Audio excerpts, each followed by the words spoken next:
I live here. I live 2 blocks from this place, right? I've been downtown. I moved to downtown from the suburbs because you didn't have a sense of community. People that lived downtown and worked downtown 10 years ago, it was a different environment than it is today.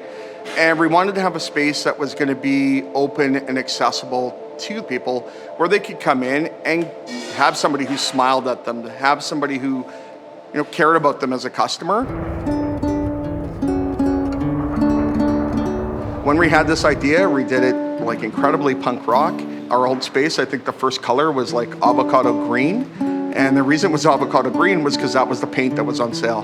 We both weren't very smart at business at that point in terms of this kind of business. We lost a hell of a lot of money in the first couple of years. There was no doubt about it, but we're committed to the idea. So we learned a lot and it gave us that opportunity to grow and do things for our community and then learn how to be profitable within the bigger community. Certain people bought into us immediately and were there every day, and that was awesome. So yeah, the first couple of years were a struggle, but because we were so supported, we were able to make it to where we are today at 10 years. Pre-pandemic, we were starting to hit our peak and stride. If you tried to get into us on a Sunday, there was a lineup. If you tried to get into us on a Saturday, there was a lineup. If you tried to get into us at lunch, there was a lineup. We couldn't serve everybody, which was an incredible place to be as a business. We were starting to be recognized. And at that point in the pandemic, it was just after that basketball player touched all the microphones. So it was kind of real, but it wasn't really attaching to us. March 10th, I was in Honduras. I was running up a mountain, and then I get told, get the hell out because you're not going to get home if you don't. Got on a flight, got home, and I was in the hospital on March 13th with COVID. So I was in the hospital on March 13th, and around us, things are kind of collapsing. This was real in a way that I think for a lot of people, it wasn't real. It touched us differently. Our staff immediately said, okay, we got to shut down. This isn't safe for us, and I supported them.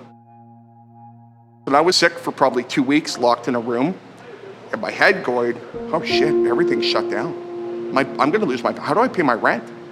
How do I take care of my employees? I gotta pay rent. And the hardest part was, because I couldn't connect to anybody here, I was locked away in isolation to not be the person to go, it'll be okay, because I didn't know.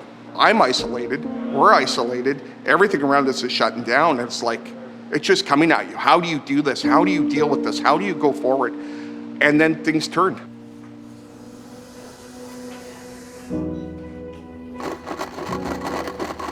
The community to us saved us. Community saved us in terms of the space. The community saved us when everything was shut down. We had customers calling us, how can we help? People were buying $100 gift cards. At that point, I was like, okay, this is incredible. And we changed our whole operation so that my staff were safe. We all made a pact to each other that we will all isolate so that we could do this business. And to have your employees buy in with their life outside of work because they value the place that it is. At that point, I'm like, okay, we'll figure it out. And we did. It was really about adapting our business to serve the community, serve our employees, serve our customers. And that part of it was like mental gymnastics every day. How do I do this? I think I spent more time on social media than I'd ever had before because that was how I was going to reach customers. Because we adapted in that way, we were able to come up with another service level. So we were able to reach those customers, and that was one part of it. But what it also did was explode the parts of the community we could help. We were doing things like filling community fridges or dropping off food to places that needed it. That sense of we're a community cafe has totally come full circle, and now we're exploding off in other directions where we're totally a community cafe. Every day I walk in,